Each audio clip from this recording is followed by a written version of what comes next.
Voilà, excusez-moi pour ces derniers réglages. Je suis heureux de vous retrouver pour le cours de cette année, qui est un cours très vaste, parce que la naissance de la Bible, c'est tout un programme. Nous allons nous focaliser ou nous restreindre à ce qu'on appelle la Bible hébraïque ou l'Ancien Testament. Je vous dirai dans un instant que ce n'est pas exactement la même chose. Bien qu'on le dise souvent, c'est un peu différent. Donc, ce que je voudrais faire pendant cette année, vous avez le programme, c'est un peu de vous présenter les hypothèses en cours et après de voir ce qu'on peut dire en remontant un peu dans le temps sur les différentes parties de la Bible. La Bible qui, en effet, n'est pas tombée du ciel. Elle a été écrite, réécrite. Je vous ai mis ici un exemple, juste pour que vous puissiez voir qu'on a même des preuves matérielles que la Bible a été réécrite, rédigée. Donc là, vous avez un fragment de Qumran, donc du rouleau d'Ésaïe, où vous voyez que, là, si vous regardez, je ne vais pas vous faire maintenant l'analyse de ce document, c'est le chapitre 40 du livre d'Ésaïe, et un scribe a rajouté une partie d'un verset parce qu'il trouvait qu'il manquait ou qu'il fallait préciser des choses ici. Et puis là, les 4 points, en fait, c'est pour symboliser le nom divin, le tétragramme, les 4 lettres. Mais on va voir ça un peu au fur et à mesure du cours. Donc, heureusement, parfois, bien que les biblistes doivent recourir à de nombreuses hypothèses, on a parfois quand même aussi un peu des données matérielles qui nous permettent d'avancer. Mais j'aimerais commencer avec des choses très très simples aujourd'hui. Après, ça va se compliquer au fur et à mesure. Donc, Ancien Testament et Bible hébraïque. Est-ce que c'est la même chose? Souvent on le dit, mais ce n'est pas tout à fait vrai. Évidemment, première chose qu'on peut dire, le terme d'Ancien Testament, c'est un terme chrétien, évidemment. Son origine se trouve probablement dans une lettre que l'apôtre Paul, vers 55, écrit à Corinthe, où en fait il précise ce que distingue ceux qui vont devenir les chrétiens. Ils ne s'appellent peut-être même pas encore des chrétiens, ils s'appellent peut-être les Nazaréens ou quelque chose comme ça. Il précise qu'il les distingue et il dit nous ne faisons pas comme Moïse qui mettait un voile sur son visage. Donc ça fait allusion au fameux corne de Moïse qui le cachait par un voile, pour que les Israélites ne fixent pas les regards sur la fin d'une réalité passagère. Leur intelligence s'est obscurcie. Jusqu'à aujourd'hui, en effet, le même voile reste lorsqu'ils font la lecture alors on peut traduire par l'Ancien Testament ou l'Ancienne Alliance, et il ne se lève pas parce que c'est en Christ qu'il disparaît. Donc c'est pour la première fois que vous avez l'expression Ancien Testament.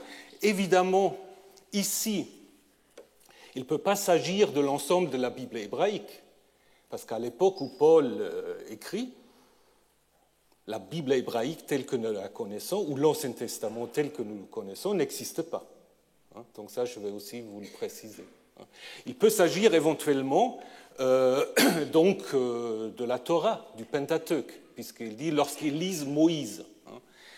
Mais c'est à partir de cela, et à partir de cette opposition entre Ancienne et Nouvelle Alliance, qu'on a donné dans le christianisme le nom d'Ancien Testament à la Bible hébraïque. C'est peut-être aussi inspiré par un texte prophétique.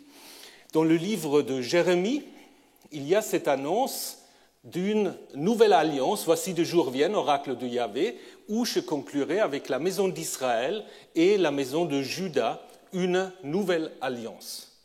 Évidemment, dans le contexte de cet oracle, du verset, quand ça a été écrit, c'était évidemment, la nouvelle alliance, c'était avec les Judéens revenus de l'exil, la restauration, la reconstruction du temple, etc.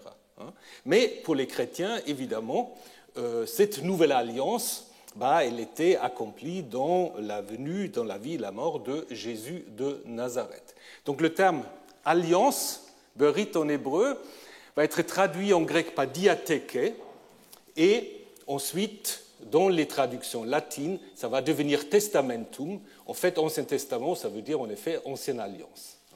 Donc, d'où l'opposition dans le christianisme ou cette idée qu'il y a deux parties dans la Bible, Ancien Testament et Nouveau Testament. Voilà. Maintenant, comment le judaïsme parle de sa Bible? Ça, vous le savez, peut-être il y a plusieurs noms, en fait, que les Juifs utilisent quand ils parlent de la Bible. Parfois, on dit aussi Ancien Testament parce que c'est devenu un peu un nom très courant. Mais il y a des noms plus spécifiques. Il y a d'abord le terme de Mikra. Mikra, ça veut dire la récitation, la lecture, la proclamation. C'est exactement la même chose que dans le Coran. Mikra et Coran ont la même racine, donc c'est en effet la racine kara, proclamer. Parfois on dit aussi simplement Torah, par extension, parce que Torah, en fait, nous allons le voir précisément, c'est le Pentateuque, mais parfois on l'utilise pour l'ensemble de la Bible. Mais le terme le plus fréquent, qui est un terme relativement récent, c'est un mot artificiel, un mot acronyme, Tanakh ou Tenakh, qui en fait n'est pas un vrai nom, mais qui en fait est l'abréviation des trois parties de la Bible.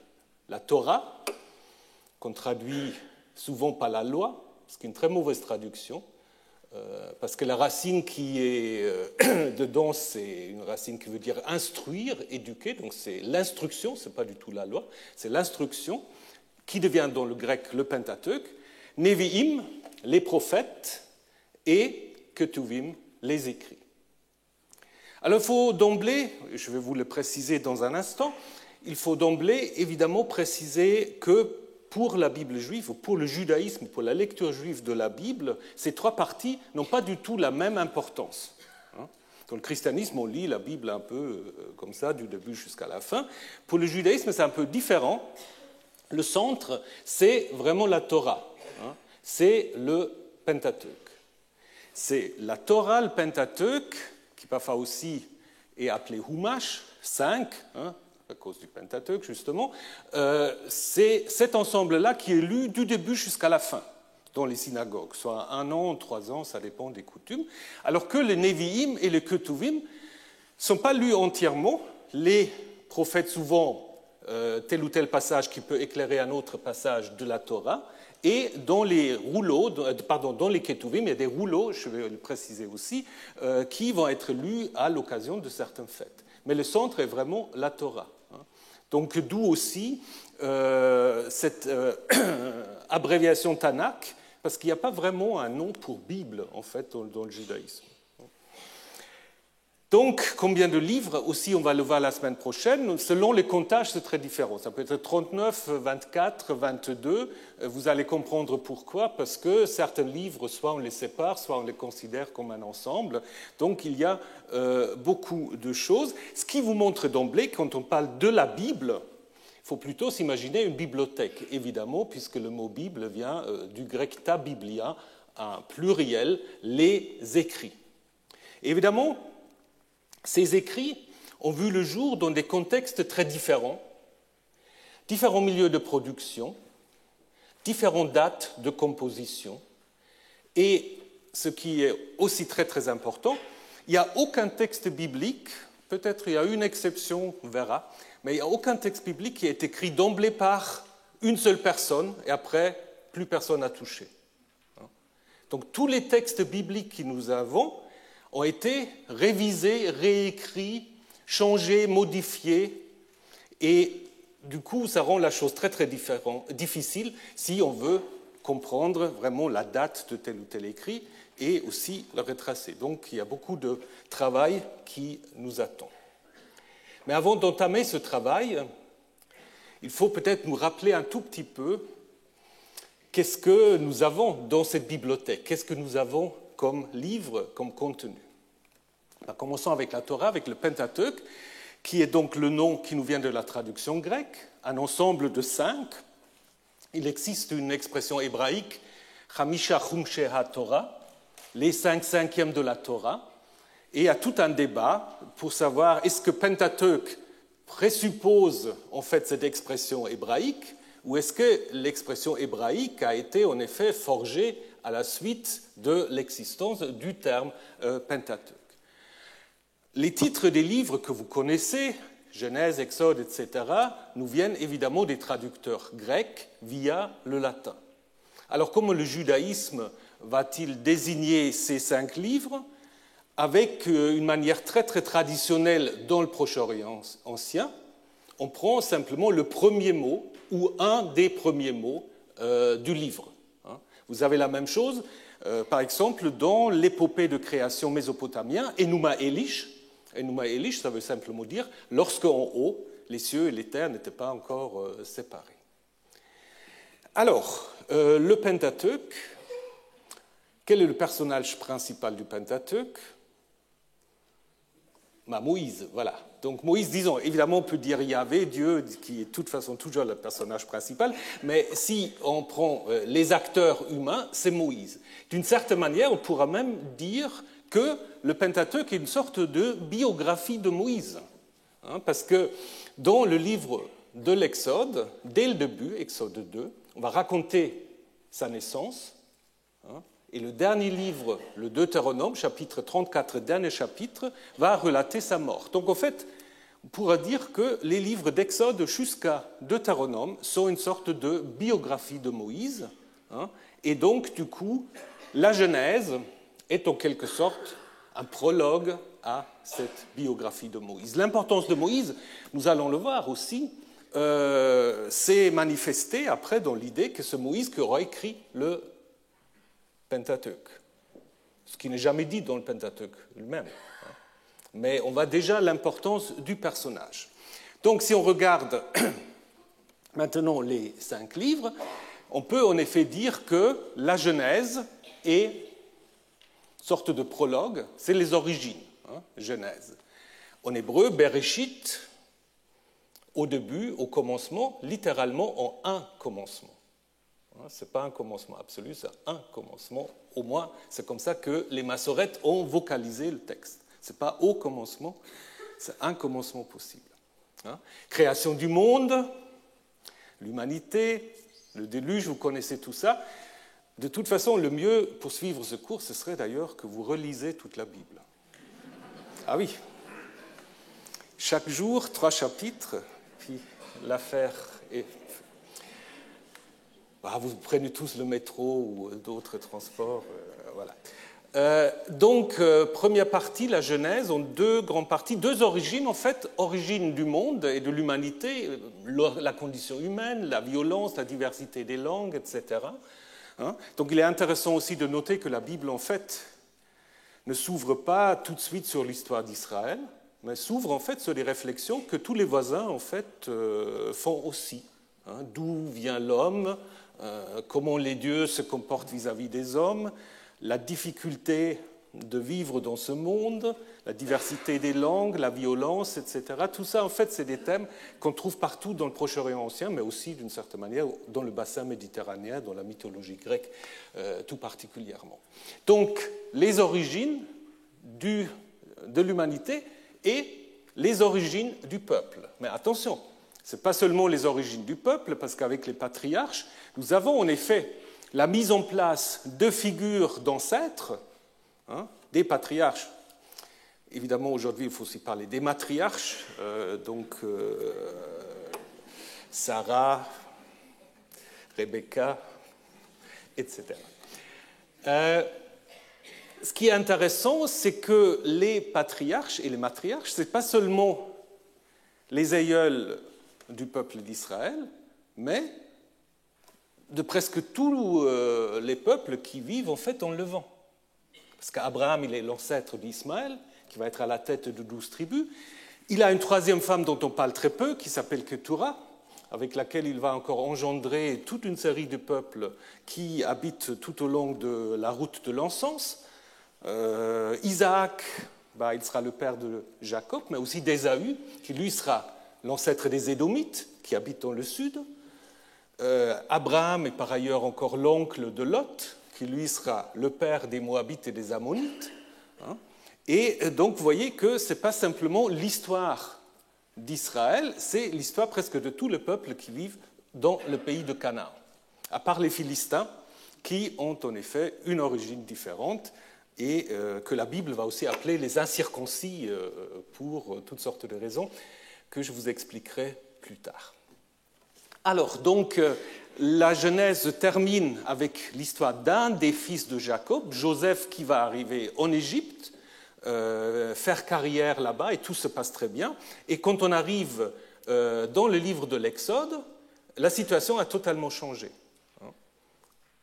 D'ailleurs aussi, la situation a changé par rapport même au style, parce que la Genèse est parcourue de généalogies. Je vous ai juste dit l'importance des généalogies. À partir de l'Exode, les généalogies disparaissent. Ça va être l'histoire du peuple maintenant, plus l'histoire des familles et des descendants. En hébreu, l'Exode s'appelle Shemot, les noms, parce que ça commence, voici les noms des fils de Jacob qui descendaient en Égypte. Donc c'est un récapitulatif du chapitre 46 de la Genèse.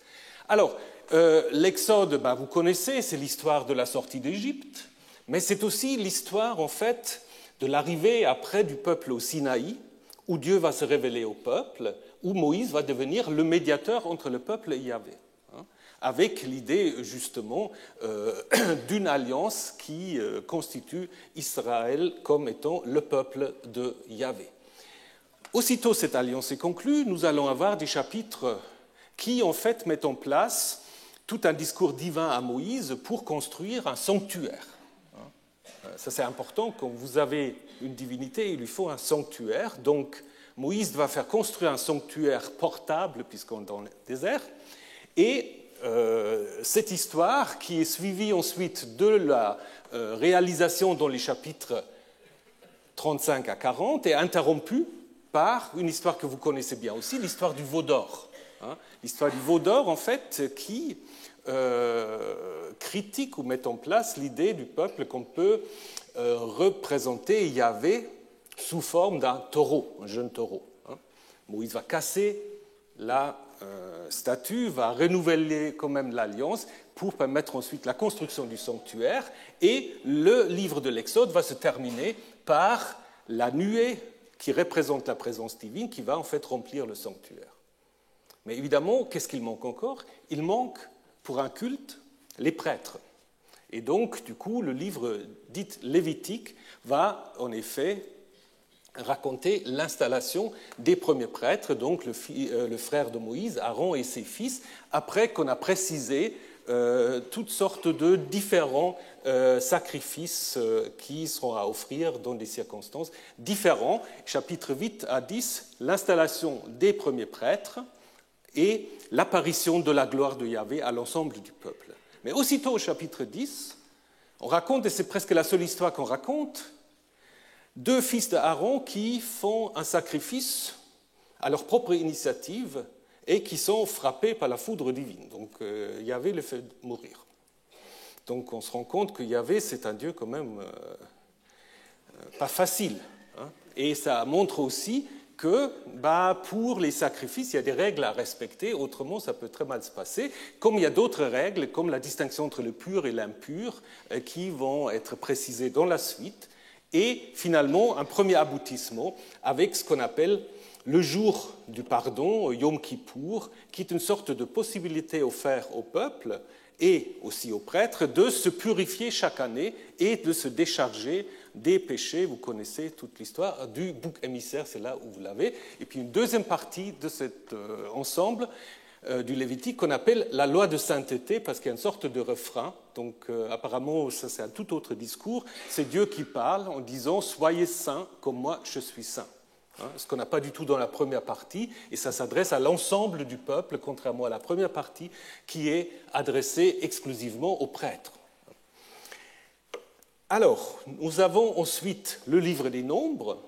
Donc là, en fait, au niveau de la construction narrative, nous sommes toujours au Sinaï. Donc on n'a pas bougé depuis le chapitre 19 du livre de l'Exode, on est toujours au Sinaï. Tout le livre du Lévitique prend place au Sinaï encore, et dans le livre des Nombres, on va finalement raconter le départ du Sinaï.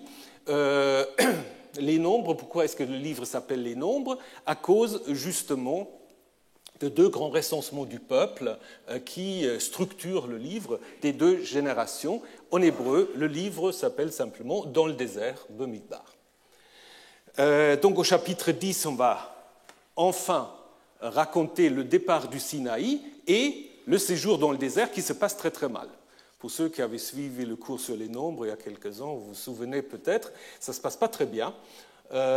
Et il y a surtout l'idée que la première génération doit en effet mourir dans le désert à cause de son désobéissance de conquérir le pays. Et c'est finalement la deuxième qui va avancer vers la terre promise, dans le pays de Moab, où se situe le dernier livre du Pentateuque, le Deutéronome. Pourquoi Deutéronome? En grec, c'est la deuxième loi, parce que nous avons en effet à l'intérieur du Deutéronome une deuxième collection de lois, voire une troisième d'une certaine manière, après l'Exode et le Lévitique. C'est construit en fait comme un grand discours de Moïse, une sorte de discours d'adieu de Moïse, qui récapitule un certain nombre d'événements et qui exhorte surtout au respect des lois divines avec des bénédictions et des malédictions. Au cas où on aura la mauvaise idée de ne pas obéir, et ce qui va évidemment arriver plus tard. Le livre se termine par l'installation de Josué et par la mort de Moïse. Et ça, c'est très curieux, parce que Moïse, il meurt en dehors de la terre promise. Il peut contempler le pays, mais il n'entre pas dans le pays. Alors on peut dire oui, mais c'est raconté dans le livre suivant, dans le livre de Josué. Mais pour le judaïsme, il y a une césure très claire qui est faite à la fin du Pentateuque, parce qu'il est dit « plus jamais un prophète se levait comme Moïse, lui que Yahvé a connu face à face ». Donc il y a des prophètes après, il n'y a personne qui peut égaler Moïse. Donc il y a vraiment l'idée d'une sorte de césure qui est fait avec Moïse. Donc il faut qu'on revienne sur cette question. Maintenant, si on regarde comment le Pentateuque est structuré, vous pouvez voir en effet, au centre se trouve le livre du Lévitique. Vous avez deux cadres qui se correspondent. La Genèse et le Deutéronome se correspondent surtout par rapport à l'importance qu'ils donnent à la promesse du pays, mais aussi par la mise en parallèle de Jacob et de Moïse.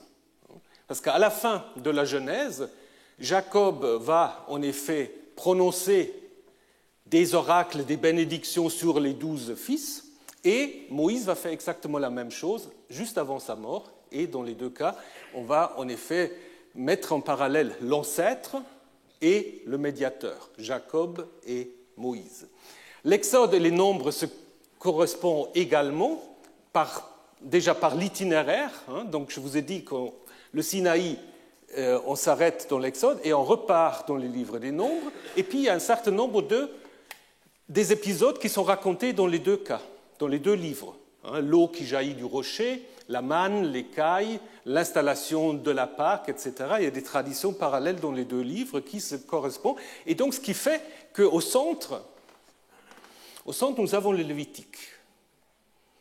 Donc le livre qu'on lit peut-être le moins, mais qui en effet est considéré comme étant vraiment le livre central. Et ce qui est le plus central à l'intérieur de tout ça, c'est en effet le Yom Kippour, le jour du grand pardon, qui fait le centre. Cette idée en fait que par un certain rituel, vous pouvez en fait chaque année recommencer si vous savez comment vous purifier le sanctuaire et la communauté. Voilà. Alors, maintenant, si on regarde la deuxième partie, dans le canon hébraïque, c'est appelé Nevi'im, les prophètes. Les prophètes, ce qui peut paraître un peu étonnant, parce que nous avons en fait une toute première partie, ce n'est pas vraiment prophétique, parce qu'on raconte en fait la suite de l'histoire de la conquête jusqu'à la chute de Jérusalem, ou l'exil. Ce qui a en effet donné, à partir du Moyen-Âge, cette idée, donc ce n'est pas une distinction très ancienne, mais à partir du Moyen-Âge, on va distinguer entre les prophètes antérieurs, les Nevi'im Aharonim, les Nevi'im Rishonim, les premiers prophètes, et les prophètes postérieurs, les Nevi'im Aharonim. La première partie, en fait, ce sont des livres qui racontent la suite de l'histoire. Avec Josué, on reprend là où on s'est arrêté dans le Pentateuque avec la mort de Moïse. On raconte l'entrée dans le pays, la conquête, et puis la mort de Josué. On arrive au livre du Juge, qui est un livre en fait qui relate toutes sortes d'aventures des chefs charismatiques, surtout du Nord, mais qui est présenté en fait par une introduction comme une sorte d'épisode, disons, de période un peu intermédiaire entre la conquête et la royauté, avec l'idée que c'est un cycle d'apostasie, que chaque fois le peuple dans le pays va chercher d'autres dieux et Yahvé va se mettre en colère. On voyait ensuite quand même des juges lorsque le peuple se repentit. Et tout à la fin, il y a une sorte de refrain. Il n'y avait pas de roi en Israël, chacun faisait ce qui lui plaisait. Donc l'idée, c'est évidemment de préparer l'histoire de la royauté que nous avons dans les livres de Samuel. Dans le livre de Samuel, qui sans doute est d'abord un seul livre, on raconte d'abord l'histoire du prophète Samuel qui lui-même sera associé à la mise en place de la monarchie avec le premier roi Saül, choisi et aussitôt rejeté par Yahvé, ce qui pose aussi toutes sortes de questions. Il choisit un roi, après il le rejette aussitôt, en faveur de David, dont on va raconter d'abord son ascension, avec l'aboutissement qu'il devient roi, s'empare de Jérusalem, en fait sa ville, et le prophète Nathan lui promet une dynastie éternelle.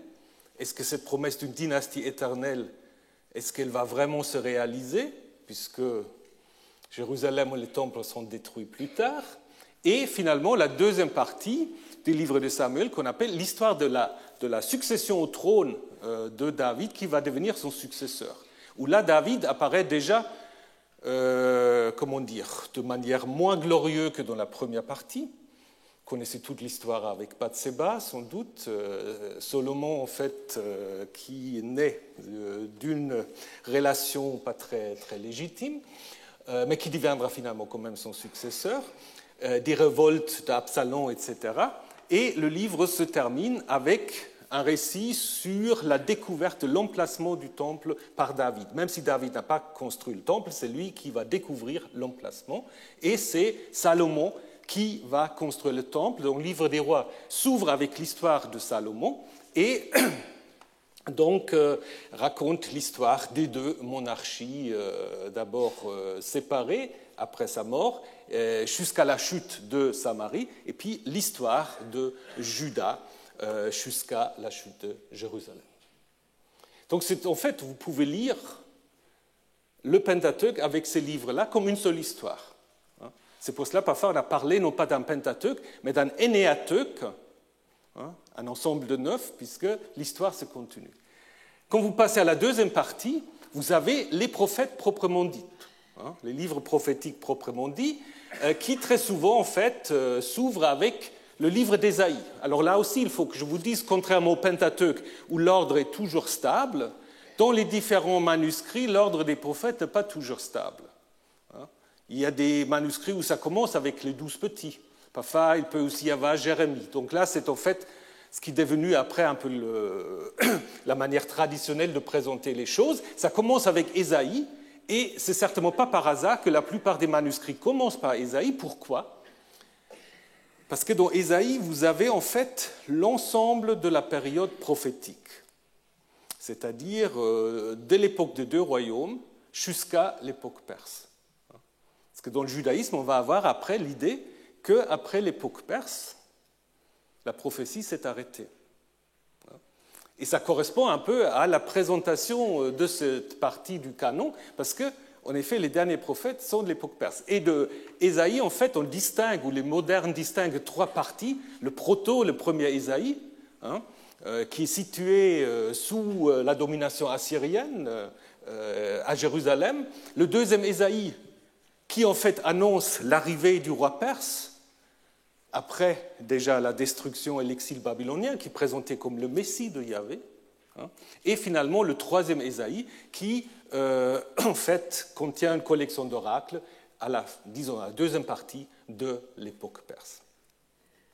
Jérémie et Ézéchiel, ces deux prophètes qui sont tous les deux situés aux alentours de la destruction de Jérusalem, Jérémie qui annonce la destruction, dont on raconte, et ça c'est aussi une spécificité de Jérémie, dont on raconte beaucoup d'histoires sur sa personne, une sorte de biographie.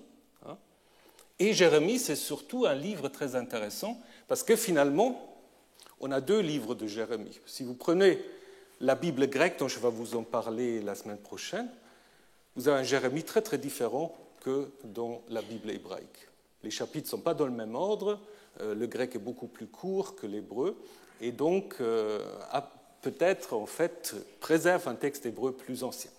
Donc Jérémie, après la destruction de Jérusalem par les Babyloniens, va rester dans le pays jusqu'à ce qu'il est amené de force par le peuple en Égypte. Contrairement à Ézéchiel qui va en effet être présenté comme étant parmi ceux qui, en 597, déjà avaient été déportés à Babylone. Les deux, en effet, Ézéchiel et Jérémie, ont d'abord des oracles contre Israël, des oracles contre les nations, qui préparent en fait des oracles de restauration et la vision du nouveau temple dans Ézéchiel. Et ensuite, on a les 12 petits qui, à l'origine, étaient un seul rouleau. Si vous comptez tous les chapitres, ça fait 65 chapitres. C'est exactement la taille du livre d'Ésaïe, à un chapitre près. Et là, la classification est sans doute aussi faite un peu selon des idées chronologiques, c'est-à-dire les premiers sont mis au 8e siècle, à l'époque du roi Jéroboam II en Israël. Ensuite, on descend au fur et à mesure jusqu'à Agé, Zacharie et Malachi, qui en effet sont situés ou sont situés par les rédacteurs à l'époque perse. Et parmi ces livres, il y a un livre qui est assez curieux, très différent de tous les autres, c'est le livre de Jonas. Ce n'est pas vraiment un livre prophétique, parce qu'il n'y a pas tellement d'oracles. C'est une sorte de narration un peu ironique qui insiste sur le fait que Yahvé peut changer d'avis. Vous connaissez l'histoire, sans ça vous le réalisez. Vous savez que lorsque Jonas annonce la destruction finalement de Ninive, et Dieu décide, parce que les habitants de Ninive se comportent bien, font du jeûne, se repentissent, etc. Donc Dieu décide de ne pas détruire la ville. Et Jonas est très mécontent. Pourquoi il est mécontent ? Parce que, selon le Deutéronome, c'est un faux prophète. Parce que dans le Deutéronome, on dit, si un prophète dit quelque chose au nom de Yahvé et ça n'arrive pas, c'est qu'il n'a pas parlé au nom de Yahvé. Alors il a annoncé la destruction de Ninive et puis la destruction n'est pas arrivée. Donc c'est toute une réflexion aussi sur le fait que le Dieu de la Bible peut aussi changer d'avis. Voilà. Alors, très brièvement encore, les Ketuvim, la troisième partie. Donc déjà, le nom vous dit les écrits, que c'est peut-être en effet la partie la moins cohérente d'une certaine manière, parce que les écrits, ça peut être tout. Et en effet, on a beaucoup de choses très très différentes, des livres poétiques, des livres de sagesse, des visions sur la fin du temps, des livres d'histoire, il y a un peu de tout. Ça commence dans la plupart des manuscrits avec les psaumes, une sorte de recueil, de complaintes,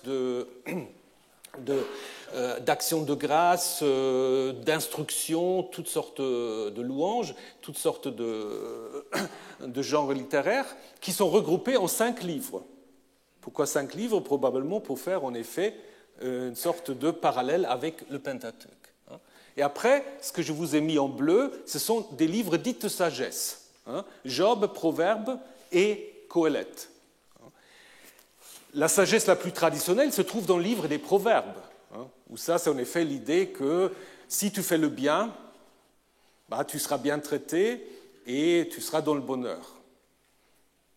Mais c'est précédé par le livre de Job qui montre, avant même qu'on a ce discours-là, que ça ne marche pas.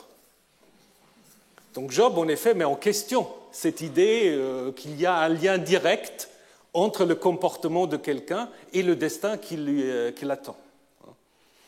Donc le livre de Job, qui en fait aussi est composé de 2 choses différentes, d'un cadre narratif et des discussions avec les amis, va en effet montrer qu'il n'y a pas forcément de cohérence entre la manière dont vous vous comportez et le destin qui vous attend.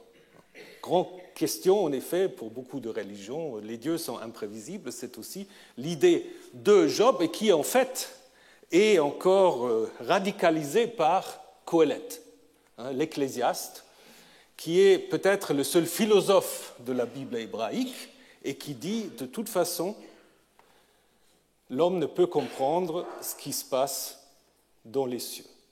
L'homme est sur la terre, et puis il faut qu'il se débrouille sur la terre. Donc c'est un livre, on va le voir, qui avait beaucoup de problèmes aussi à entrer dans le canon.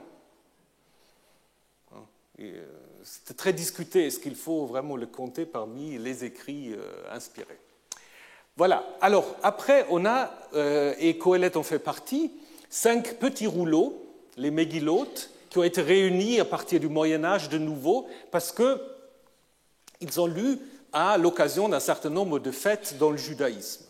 Ces livres sont encadrés, ou ces Mégillotes sont encadrés par 2 femmes, Ruth au début, Esther à la fin. Ruth qui raconte comment une femme moabite, par la ruse quand même un peu, devient l'aïeule du roi David. Et Esther aussi, par la ruse, va sauver son peuple d'un pogrom sous les Perses. Shavuot, la fête des semaines, qui est la fête où on lit Ruth, évidemment à cause des moissons, etc. Et Esther pour Purim, qui est à l'origine une commémoration de cette libération, qui est devenue une sorte de carnaval. Ensuite, le Cantique des Cantiques, c'est aussi un livre très étonnant. C'est la poésie érotique, où Dieu n'est jamais mentionné, et qui est lu maintenant donc à Pâques, parce qu'on a fait très vite dans le judaïsme et le christianisme une sorte de lecture allégorique, à savoir que toutes ces histoires d'amour, ça concerne en fait Dieu et son peuple. Donc du coup, ça, c'est acceptable. Ecclésiaste est lu au moment des tabernacles, Sukkot, pour rappeler un peu quand même la vanité de toutes les préoccupations des humains. Les lamentations, évidemment, comme dit déjà le nom, au moment où on commémore la destruction du temple. Et finalement, Daniel, le seul livre un peu apocalyptique dans la Bible, avec ses visions sur la fin des temps, et Esdras Néhémie, qui raconte la restauration au moment de l'époque perse, avec Esdras qui va amener la loi à Jérusalem, et tout à la fin, le livre des chroniques. Et ça aussi, c'est très curieux. Pourquoi les chroniques sont à la fin? Parce que chronologiquement, les chroniques qui racontent l'histoire de la royauté, ce sera beaucoup mieux qu'ils étaient avant Esdras Néhémie, parce que Esdras Néhémie, ils prennent la suite. Ils racontent justement la restauration à l'époque perse. Alors pourquoi est-ce qu'on a mis les chroniques à la fin? Il suffit simplement de regarder le dernier verset. Dernier verset des chroniques, c'est le roi perse qui dit, ainsi parle Cyrus, le roi perse, il y avait le Dieu du ciel, même nom qu'on donne aussi à Ahura Mazda, il y avait le Dieu du ciel, m'a donné tout le royaume de la terre, m'a chargé de lui bâtir une maison à Jérusalem. Quiconque d'entre vous qui appartient à son peuple, que Yahvé son Dieu soit avec lui, et qu'il monte. Qu'il monte, ça c'est le dernier mot de la Bible hébraïque. La montée, ce qui devient ensuite la Aliyah, la montée vers Jérusalem, et c'est probablement pour cette raison-là, cette belle terminaison, en fait, une belle conclusion, qu'il monte vers Jérusalem. Et donc ça montre en effet que les 3 parties de la Bible hébraïque, ils ont toujours des fins ouvertes. On ne raconte jamais l'histoire jusqu'à la fin. Il monte, puis alors qu'est-ce qui va se passer? Si vous prenez le Nevi'im, c'est un peu pareil. À la fin du livre de Malachie, il est annoncé, voici, je vais vous envoyer Élie le prophète. Mais il ne vient jamais. Dans le Nouveau Testament, oui, il vient. Mais disons, il est même venu. Mais là aussi, il y a une sorte d'ouverture. La prophétie d'un côté est terminée, mais en même temps, il y a la possibilité du retour d'Élie associé avec Moïse.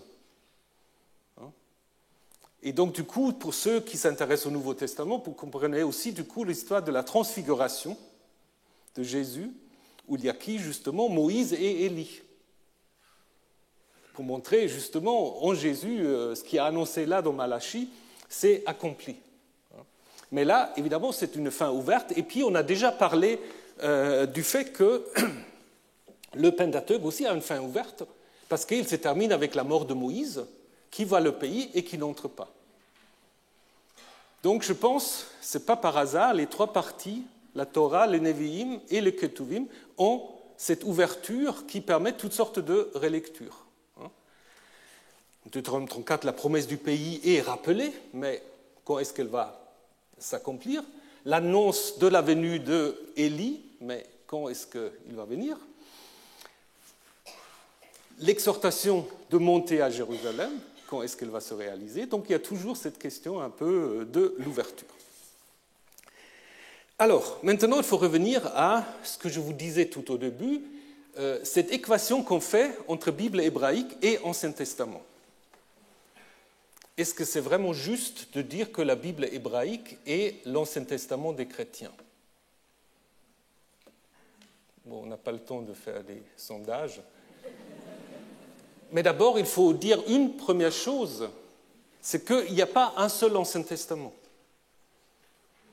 Si vous êtes catholique, si vous êtes orthodoxe, si vous êtes protestant, vous n'avez pas le même Ancien Testament. Donc il n'y a pas un seul Ancien Testament. Et puis, il y a d'abord vraiment une très très grande différence. Si vous prenez ce tableau, je ne sais pas si vous pouvez le lire, peut-être pas. Ce n'est pas grave. En fait, là, vous avez la Bible hébraïque avec les trois parties dont je vous ai parlé, la Torah, les Nevi'im et les Ketuvim.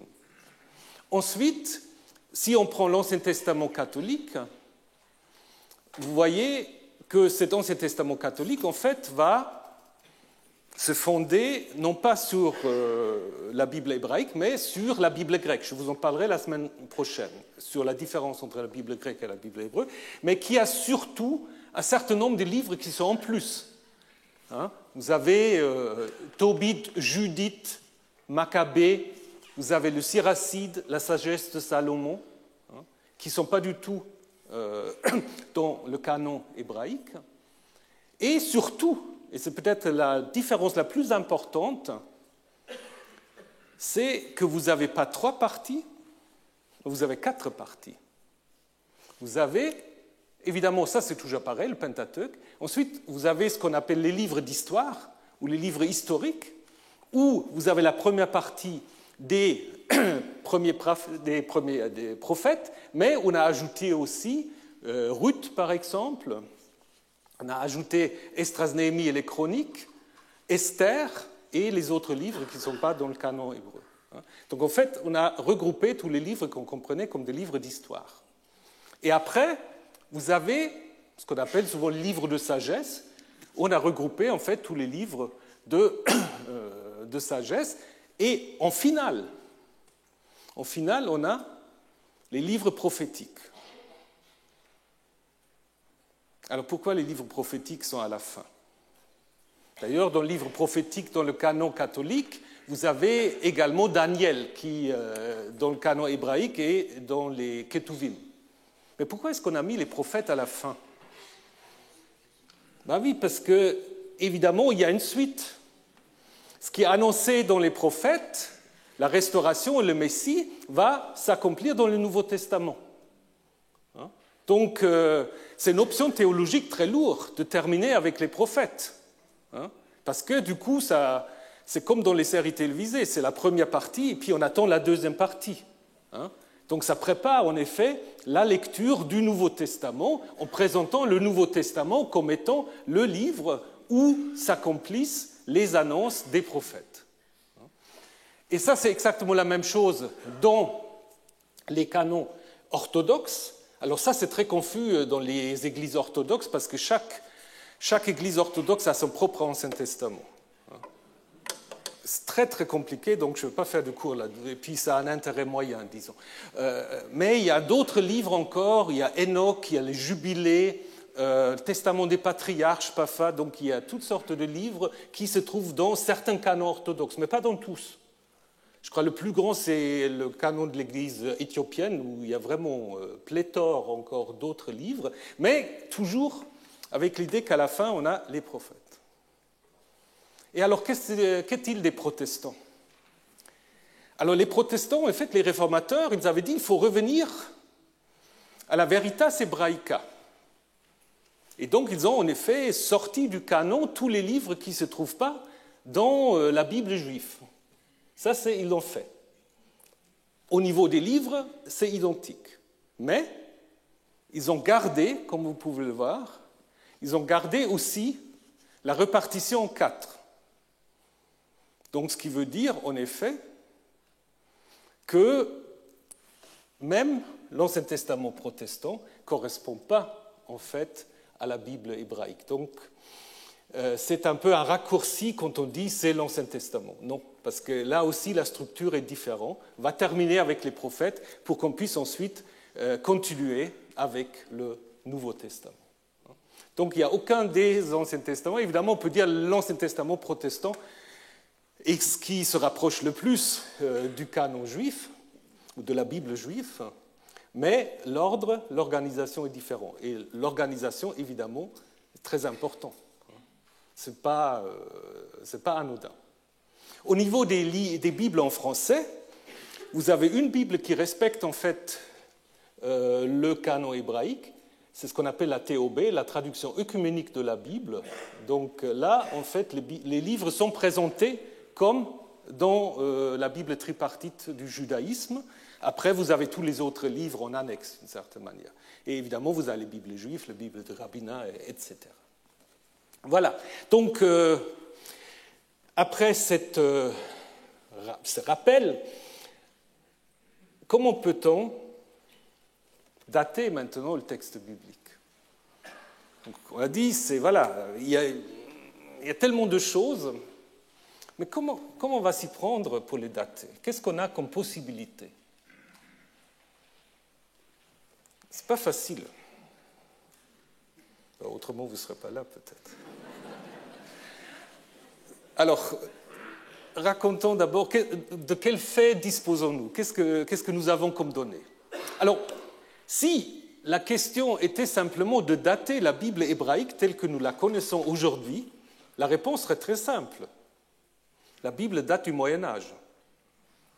Ah oui, la Bible date du Moyen-Âge. C'est-à-dire les manuscrits complets hébraïques que nous avons, le manuscrit le plus ancien complet, c'est le Codex de Leningrad ou de Saint-Pétersbourg, qui date du début du XIe siècle. Ça, c'est la première Bible complète que nous avons. Avant, il y avait le Codex d'Alep qui est toujours là, mais qui, je ne sais pas, il a brûlé en partie. Je ne connais pas tout à fait l'histoire, mais peu importe. Et après, il y a ce qui devient le texte reçu dans le judaïsme, qui est une sorte de conflation de deux manuscrits encore plus anciens. Donc, en fait, notre point de départ, là, vous avez une image de la Bible de Saint-Pétersbourg. Point de départ, c'est que la Bible, telle que nous l'avons, c'est une forme textuelle très tardive du Moyen-Âge. C'est comme ça qu'il faut commencer. Alors, heureusement, il y a quand même Qumran. Et ça, c'est pour cela, je l'ai déjà dit plusieurs fois, si on n'avait pas fait cette découverte de Qumran, on serait quand même pas aussi avancé qu'on l'est maintenant. Alors, Qumran. Connaissez Qumran, l'importance de Qumran, elle est multiple, hein, donc là je vais m'arrêter au manuscrit biblique, parce qu'à Qumran, en fait, on a l'existence matérielle de presque tous les livres de la Bible hébraïque, sauf peut-être les chroniques. Ça, c'est parce qu'il y a un fragment où on discute un peu. Mais les livres sont là. Mais ce qui est intéressant aussi, donc on est 2e siècle avant l'ère chrétienne, les livres sont là, mais les livres sont là souvent dans des formes textuelles très différentes l'une de l'autre. Si vous prenez par exemple le livre de Samuel, vous avez des versions très très différentes du livre de Samuel. Il y a des manuscrits qui sont très proches de ce qui va être le texte grec et d'autres beaucoup plus proches de ce que va devenir le texte massorétique. Mais donc ça montre quoi? Ça montre qu'à Qumran, on a en fait une situation d'une grande diversité de la transmission des livres. Et donc ça veut dire qu'on ne peut pas postuler comme maintenant ça se fait moins, mais il y a eu à un moment ce qu'on appelait les minimalistes qui ont dit en fait toute la Bible a été écrite à Qumran, disons à l'époque, parce que c'est les premières preuves matérielles que nous avons. Mais si vous regardez en fait la diversité des manuscrits du même livre, vous vous rendez compte qu'il va y avoir avant déjà toute une époque en fait de transmission de ce texte. Donc on peut remonter au-delà de Qumran.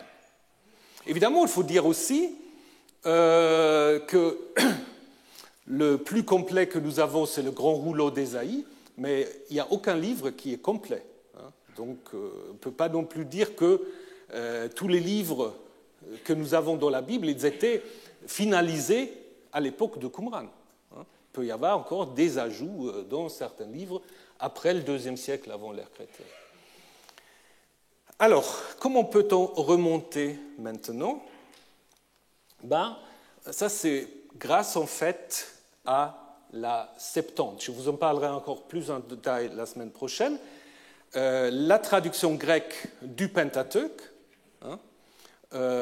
qui, selon la légende, a été faite sous Ptolémée II au IIIe siècle de l'ère chrétienne. Donc ça se base sur la lettre d'Aristée qui date vers 150-100 avant l'ère chrétienne. Et en effet, il y a un certain nombre d'observations qui permettent en effet de dire que vers la fin du IIIe siècle avant l'ère chrétienne, on connaissait déjà une traduction grecque, au moins du Pentateuque. Parce qu'il y a ce Démétrius qui cite apparemment des textes bibliques en grec très proches de la Septante. On trouve l'idée aussi que le Pentateuque aurait été traduit en grec sous Ptolémée chez un dénommé Panéas. Et cela, en fait, va bien ensemble. De l'autre côté, nous avons malheureusement seulement des fragments très très intéressants de Hécatée d'Abder. Est-ce que vous connaissez Hécatée d'Abder? Peut-être pas. Mais c'est très intéressant parce que ces fragments, en fait, nous montrent une histoire. Il connaît. Ce n'est pas un juif. Donc il a des informateurs qui lui racontaient des histoires sur les juifs.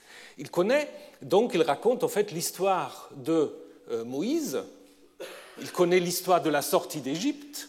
Mais il dit, en fait, dans son histoire de l'Égypte, ça c'est les Égyptiacas, il dit en effet que Moïse a sorti le peuple, mais il a aussi installé le peuple à Jérusalem. Donc il connaît, c'est pas trop, mais c'est pas la Bible en fait. Et puis il dit aussi, à la fin du fragment que nous avons, c'est pour cela que les Juifs n'ont jamais eu de roi, et que la direction du peuple est toujours confiée à celui des prêtres, qui est jugé supérieur. Donc ça, c'est intéressant aussi, parce qu'évidemment, ça ne correspond pas non plus à ce que nous pouvons lire dans la deuxième partie de la Bible. Donc, ça veut dire que Hécatée ne semble pas encore connaître la Bible en grec, parce qu'évidemment, lui, il ne sait pas l'hébreu, donc il se base sur des choses en grec. Donc, du coup, ça nous amène en effet entre 270 à 230 environ pour la traduction du Pentateuque en grec. Et si, évidemment, on traduit le Pentateuque en grec, ça veut dire qu'il a déjà une certaine autorité. On ne peut pas dire que la version hébraïque aurait été écrite seulement au IIIe siècle. Donc là, on est relativement assuré. Donc, on peut dire, en effet, à l'époque hellénistique, le Pentateuque, au moins, a déjà atteint une autorité qui fait qu'il est important de le traduire. Maintenant, est-ce que c'est le Pentateuque tel que nous le connaissons aujourd'hui exactement? Ça reste encore à discuter. Mais jusqu'à là, on est sur un terrain relativement sûr. Après, ça se complique. Malheureusement, on n'a pas le temps d'en parler maintenant, mais juste, ça commence en fait déjà avec les rabbins. Je vais vous présenter ça, mais juste pour vous donner envie pour la suite. Vous savez que pour le judaïsme et le christianisme, c'est Moïse qui est l'auteur de la Torah. Alors que, évidemment, dans la Bible, c'est jamais dit. D'ailleurs, c'est très intéressant pourquoi Moïse devient l'auteur du Pentateuque. Moi, je pense à avoir avec Homère du côté des Grecs. Mais voilà. Parce que les Grecs ont construit Homère comme leur figure, en fait. Homère, c'est le même problème que Moïse, d'une certaine manière. Vous ne savez pas s'il a existé. Il y a une grande différence entre les manuscrits homériques et l'époque où on situe Homère. On est tout à fait dans le même... dans la construction, en fait, une sorte d'écrivain de référence. Mais bon, en fait, le problème, si Moïse est l'auteur de la Torah, est-ce qu'il peut écrire sa propre mort? Parce que le Pentateuque se termine avec la mort de Moïse. Et les rabbins ont discuté. Est-ce que Moïse peut être inspiré pour écrire sa propre mort? Alors on peut dire, oui, mais la solution majoritaire qui est donnée dans le Talmud, c'est de dire non. Les derniers versets de la Torah ont été ajoutés par Josué. Et après, ça continue. Est-ce que Josué a écrit son livre? Parce qu'il meurt aussi à la fin. Pareil, non, Samuel l'a complété. Après, Samuel meurt aussi. Au milieu de son livre, c'est encore pire. Donc, il faut toujours trouver... Ce que je voulais vous montrer, c'est que les rabbins avaient déjà une sorte de sens de la diachronie. En fait, ce n'était pas leur problème principal, mais ils avaient déjà cette idée de ce qu'on appelle aujourd'hui un terminus a quo. À partir de quand on peut dater quelque chose? Quelle est la date la plus ancienne possible? Et cela, en fait, va être repris d'une certaine manière, beaucoup plus tard, et je vais arrêter avec ça, par Spinoza. Spinoza avait fait, en fait, vous savez, qu'il a été, en fait,